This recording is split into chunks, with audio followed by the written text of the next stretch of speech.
এত বড় মহাশক্তি এখানে আবাসের ঘর নিয়ে সব জায়গাতেই ছিল। হ্যাঁ, একটা গরিব মানুষের ঘরে নিয়ে আরেকটা গরিব মানুষের হয়েছে, মানুষের মধ্যে অভিযোগ ছিল।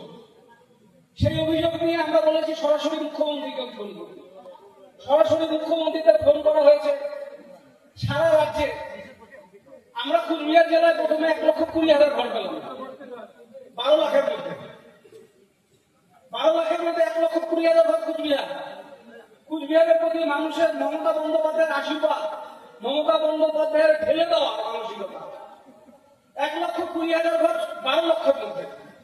তারপরে সরাসরি মুখ্যমন্ত্রীকে ফোন হলো, সেখানে নতুন করে আরো 1 লক্ষ ঘর মাননীয় মুখ্যমন্ত্রী আলোট করলো। আপনারা জেনে খুশি হবে, সেই 1 লক্ষ ঘরের মধ্যে 30,000 ঘর আমাদের কুচবিহার জেলায় ঢুকলো সরাসরি মুখ্যমন্ত্রীকে ফোন করে। শুক্রাবাড়িতে কি হলো? শুক্রাবাড়িতে যে সংখ্যক ঘর হলো এইটা সাফিসিয়েন্ট না, এটা স্বাভাবিক, কিন্তু এটা ছিল প্রথম লিস্ট। আমরা বললাম দ্বিতীয় তালিকা বেরোবে, মুখ্যমন্ত্রী বললেন তৃতীয় তালিকা বেরোবে, এবং তৃতীয় তালিকা বেরোতে বেরোতে ডিসেম্বর মাস।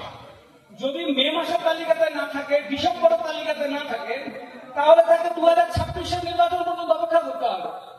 মমতা বন্দ্যোপাধ্যায় এই ঘরদের দেওয়ার দায়িত্ব ছিল না, এই ঘর দেওয়ার দায়িত্ব কেন্দ্রীয় সরকারের। কিন্তু ভারতবর্ষের সরকার একটা সাম্প্রদায়িক সরকার, যে কিনা বিচারিতার দৃষ্টিতে পশ্চিমবাংলাকে দেখছে বলে পশ্চিমবাংলায় ঘরের টাকা দেওয়া হলো না। আর মাননীয় মুখ্যমন্ত্রী ঘোষণা করেছিলেন বাংলা মাথা নিচু করবে না, ঘরের টাকা যদি কেন্দ্রীয় সরকার না দেয় রাজ্য নিজের টাকা থেকে আবাসের ঘরের টাকা দেবে, সেই টাকা মুখ্যমন্ত্রী দিচ্ছে। তাই সেই মানুষগুলোকেও অপেক্ষা করতে হবে যাদের ঘরের প্রয়োজন আছে, যে ঘর পেলাম না আমি, ডিসেম্বরের লিস্টেও নাম থাকলো না, তাহলে তাদেরকে অপেক্ষা করতে হবে আগামী এপ্রিল মাসে যদি নির্বাচন হয়, তারপরে আরেকবার চতুর্থবার মমতা বন্দ্যোপাধ্যায় বাংলার মুখ্যমন্ত্রী হওয়ার পরে তার হাত দিয়ে ঘরটা নিতে হবে।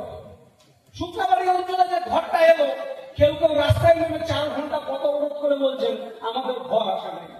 আমরা বললাম যে ঘরটা এসেছে আসুক, পরবর্তীতে একটা পার্মানেন্ট ওয়েটিং লিস্ট ঝুলছে পিডব্লিউএল, সেই লিস্টেও বহু মানুষের নাম আছে শুক্রাবাড়িতে, সেই মানুষগুলোকে ঘর দিতে হবে।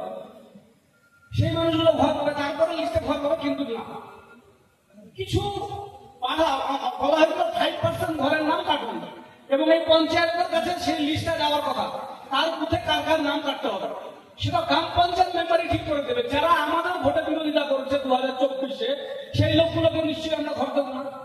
সেই ক্ষেত্রে আমরা 5টা করে ঘরের নাম আমরা বুথ থেকে কাটতেই পারতাম। সেই লিস্টটা আমরা করতে বললাম, তখন এটা বাঁধলো, কিন্তু তার আগ পর্যন্ত কারো কোনো আপত্তি ছিল না। তার আগ পর্যন্ত আপত্তি করলো না, যখন আমার 5টা করে নাম বাদ দাও এবং সেখানে দেখে দেখে বিজেপির লোক বাদ দিলে পরে কোনো অসুবিধা ছিল না, কিন্তু সেই কাজটা কিন্তু করা হলো না। তারপরে দেখা গেল এখানে 4 ঘন্টা ধরে রাস্তা অবরোধ করে রেখে দিয়ে মুখ্যমন্ত্রীর বিরুদ্ধে স্লোগান দেওয়া হচ্ছে এবং সাংবাদিকদেরকে বলা হচ্ছে। সংবাদ মাধ্যমে গত পঞ্চায়েত নির্বাচন, এই পঞ্চায়েতের আগে 23-এর আগের পঞ্চায়েতেও আমরা দেখেছি এত বড় উদ্ধত্ত মমতা বন্দ্যোপাধ্যায়ের নামে তারা টিভিতে বিবৃতি দিচ্ছে, যে ভিডিও এখন আপনাদের মোবাইলে ঘুরে বেড়াচ্ছে। আছেন আপনাদের কাছে এই জিনিসটা?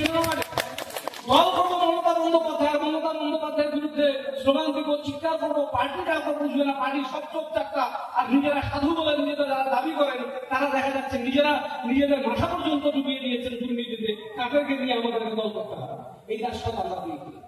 তাই আমি এখানকার ধর্মপ্রাণ মানুষ শুক্রাবাড়ি অঞ্চলে